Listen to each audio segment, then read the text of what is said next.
नमस्कार. आस्वाद मनांचा art and क्राफ्टमध्ये तुम्हा सर्वांचं पुन्हा एकदा मनपूर्वक स्वागत.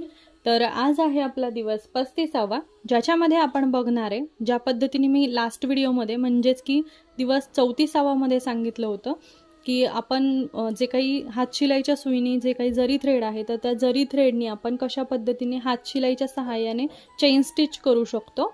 तर त्या आज व्हिडिओला आपण सुरुवात करणार आहे. तर चला मग सुरुवात करूया. तर त्यासाठी आपण इथं घेतलेला आहे दयालजीचा 753, ज्याच्यामध्ये असतो कॉटन थ्रेड. तुम्ही बघू शकता की या आधीचे आपण जे काही बघितले होते तर इथं मी कोणतंही ब्रँडिंग करत नाहीये, पण याच्यामध्ये मला तुम्हाला सांगायचं आहे की ह्या जो धागा आहे तर याच्यामध्ये इथे आतमध्ये कॉटनचा थ्रेड आहे, जेणेकरून की आपली जी काही हातशिलाईच्या सहाय्याने आपण हातशिलाईच्या सुईच्या सहाय्याने जे काही करणार आहे तर ते फ्लेक्झिबली तुम्हाला करता येईल. आणि जो कोणता आपण याआधी जो आरी वर्कसाठी यूज करत होतो तर तो होता आपला 423. तर त्या 423 मध्ये असतो नायलॉन. तर त्याच्यामध्ये जे फ्लेक्झिबिलिटी आहे तर ती व्यवस्थित म्हणजे हातशिलाईच्या सुईने होणार नाही तुम्हाला व्यवस्थित. तर त्यासाठी मी तुम्हाला एक आयडिया देऊ शकते की तुम्ही कोणता यूज करू शकता. तर कॉटन थ्रेड जर तुम्ही यूज केलात तर बेटर राहील. त्याचबरोबर आपण इथे हातशिलाईच्या ज्या काही सुई असतात तर त्या सुई आपल्याला कुठेही अवेलेबल होतात, तर त्या सुई मी इथे यूज केलेली आहे. आणि त्याचबरोबर इथे मी जे काही धागा आहे तो सुईमध्ये मी ऑलरेडी ओवून घेतलेला आहे आणि तो इथे तुम्ही बघू शकता गाठही दिलेली. तर आता चेन स्टिच कशी करायची तर त्यासाठीच्या व्हिडिओला आपण सुरुवात करूया. तोपर्यंत जे कोणी चॅनलवरती नवीन असाल लाईक शेअर सबस्क्राईब करायला विसरू नका. त्याचबरोबर आपला जो दुसरा चॅनल आहे आस्वाद मनांचा त्याही चॅनलला भेट द्यायला विसरू नका, जिथे आपण पारंपरिक आणि डिलिशियस अशा रेसिपीज बघतो. तर त्याही चॅनलला नक्की भेट द्या. चला मग व्हिडिओला सुरुवात करूया. तर बऱ्याच जणांना प्रश्न पडतो की आमचं जे काही स्टिच ब्लाऊज आहे तर त्याच्यावरती आम्हाला आरीवर्क करायचंय.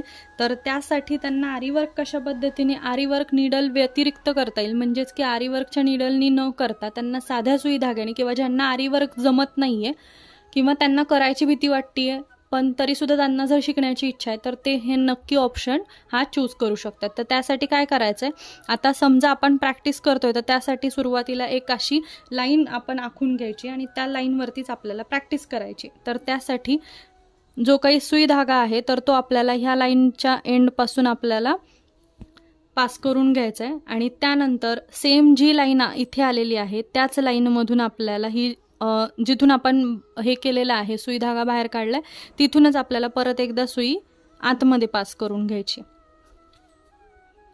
आणि हा जो काही फास आहे तर तो पुढच्या साईडला टाकायचा, जेणेकरून की आपल्याला इझी जाईल. आता त्यानंतर आपली जी काही निडल आपल्याला जिथपर्यंतची म्हणजे छोटी जर का आपल्याला जी चेन आहे तर ती छोट्या छोट्या जर बनवायच्या असतील तर जवळजवळ आपल्याला जी निडल आहे ती पास करावी लागेल. तर अशा पद्धतीने हे धागा जो आहे तर तो व्यवस्थित दोन्ही एक सोबत व्यवस्थित खेचून घ्यायचेत, जेणेकरून की त्याचं जे काही फिनिशिंग आहे ते एकदम प्रॉपर त्याच दोन्ही सेम येतील अशा हिशोबाने. आणि त्यानंतर सेम पद्धतीने आता आपल्याला जिथून आपण सुई बाहेर घेतली होती तिथूनच पुन्हा एकदा आतमध्ये घ्यायची आणि त्यानंतर सेम पद्धतीने आपल्याला अशा पद्धतीने त्याचा फास तयार करायचा. आणि त्यानंतर पुन्हा एकदा निडल जी आहे ती आपल्याला जेवढी चेन पाहिजे तेवढा सेम साईजनुसारच आपल्याला ती परत एकदा बाहेर घ्यायची सुई आपली. आणि त्यानंतर ही अशा पद्धतीने आपली जी काही दुसरी चेन आहे तर ती सुद्धा तयार होते. त्यानंतर पुन्हा एकदा आपली जी काही सुई आहे तर ती बरोबर त्याच जागेमधून खाली घ्यायची आणि त्यानंतर पुन्हा एकदा आपल्याला जी काही सुई आपल्याला जिथून कुठून आपला साईज पाहिजे तिथून आपल्याला वरती घ्यायची आणि आपला जो काही फास आहे तो व्यवस्थित इथे घट्ट करून घ्यायचा. तर तुम्ही बघू शकता की एकदम सोपी पद्धत आहे ही चेन स्टिच करण्याची. हे तुम्हाला मी आता मोठे दाखवलेत, जेणेकरून की काय होईल की तुम्हाला करायला ॲज अ प्रॅक्टिसनर म्हणून तुम्हाला हे सोपं जाईल. तर त्यासाठी तुम्ही हे असे मोठे टाके सुरुवातीला घेऊ शकता, जेणेकरून तुम्हाला ॲटलिस्ट एवढं तरी समजेल की कितपत आपल्याला आणि कशा पद्धतीने आपल्याला जे काही फास करायचे तर ते करता येतील. आणि सुई कुठून पास करायची, कुठून हे करायची, बाहेर घ्यायची आहे. तर हे तुम्हाला एकदा अंदाज आला की तुम्ही याच्यामध्ये छोटे आकार सुद्धा करून घेऊ शकता. ते सुद्धा मी तुम्हाला ह्याच व्हिडिओमध्ये दाखवणार आहे. तर आता ह्याचा एंड कसा करायचा ते आपण बघूयात. आता हा जो आपला भाग आहे तर जी लाईन मी इथे तयार करून घेतलेली होती ती लाईन तर आता इथे कंप्लीट होत आलेली आहे। तर आता इथून मी इथपर्यंत करून घेतलेला आहे आणि त्यानंतर ज्यावेळेस आपल्याला एंड करायचा असतो तर त्यावेळेस हा जो काही आपला भाग आहे ह्या भागापासून खाली आपली सुई जी आहे एकदम जवळच त्याला खाली ओढून घ्यायचं, जेणेकरून काय होतं की आपला जो काही एंड आहे तर तो एंड आपला इथे तयार होतो। तर एंड करताना त्याला खालून तुम्ही इथे गाठ देऊ शकता, जेणेकरून की आपला धागा पुन्हा उसवणार नाही यासाठी। हे तुम्ही सिंगल थ्रेडमध्ये सुद्धा करू शकता। इथे थोडं डार्क दिसलं पाहिजे याच्यासाठी मी डबल थ्रेड यूज केलेला आहे, पण तुम्ही हे सिंगल थ्रेडमध्ये सुद्धा करू शकता। ज्या पद्धतीने आपण जरीत जो काही आपला जरी थ्रेडच्या सहाय्याने जे काही आपण आरी वर्कच्या निडलने वर्क करतो त्या सेम पद्धतीने सुद्धा तुम्ही सिंगल याने सुद्धा करू शकता। तर आता आपलं हे जे वर्क आहे हे कंप्लीट झालं आहे। आता आपण छोटे छोटे स्टिच कशा पद्धतीने देऊ शकतो तर ते आपण बघूयात।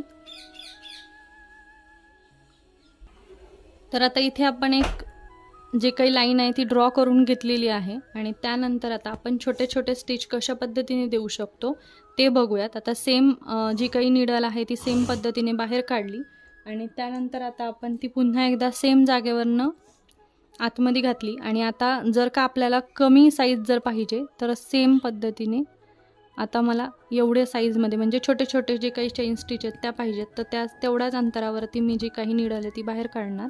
तर तुम्ही बघू शकता अगदी छोट्या छोट्या सुद्धा चेन स्टिच तुम्ही इथे देऊ शकता।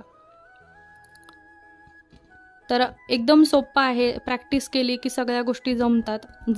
जसं की आरी वर्क आहे तर खूप जणांना पहिल्या दिवशी आरी वर्कची भीती वाटते, पण ज्यावेळेस ते आरी वर्कची निडल हातात घेतात आणि त्यानंतर ज्यावेळेस ते स्टिचेस करतात तर त्यानंतर त्यांना समजतं की हे तर खूप सोपं आहे म्हणून। अशा आपल्या खूप सारे ऑनलाईन स्टुडंट्स आहेत की ज्यांना पहिल्या दिवशी खूप भीती वाटली होती, पण ज्यावेळेस त्यांना स्टिचेस जमल्या त्यानंतरचा त्यांचा आनंद खूप वेगळा असतो। तर तुम्ही सुद्धा तो अनुभव नक्की घ्या। तर त्यासाठी आपले जे काही ऑनलाईन क्लासेस आहेत तर त्या ऑनलाईन क्लासेसमध्ये सुद्धा तुम्ही जॉईन होऊ शकता। आपली जी काही फीज आहे एकदम अफोर्डेबल फीज आहे।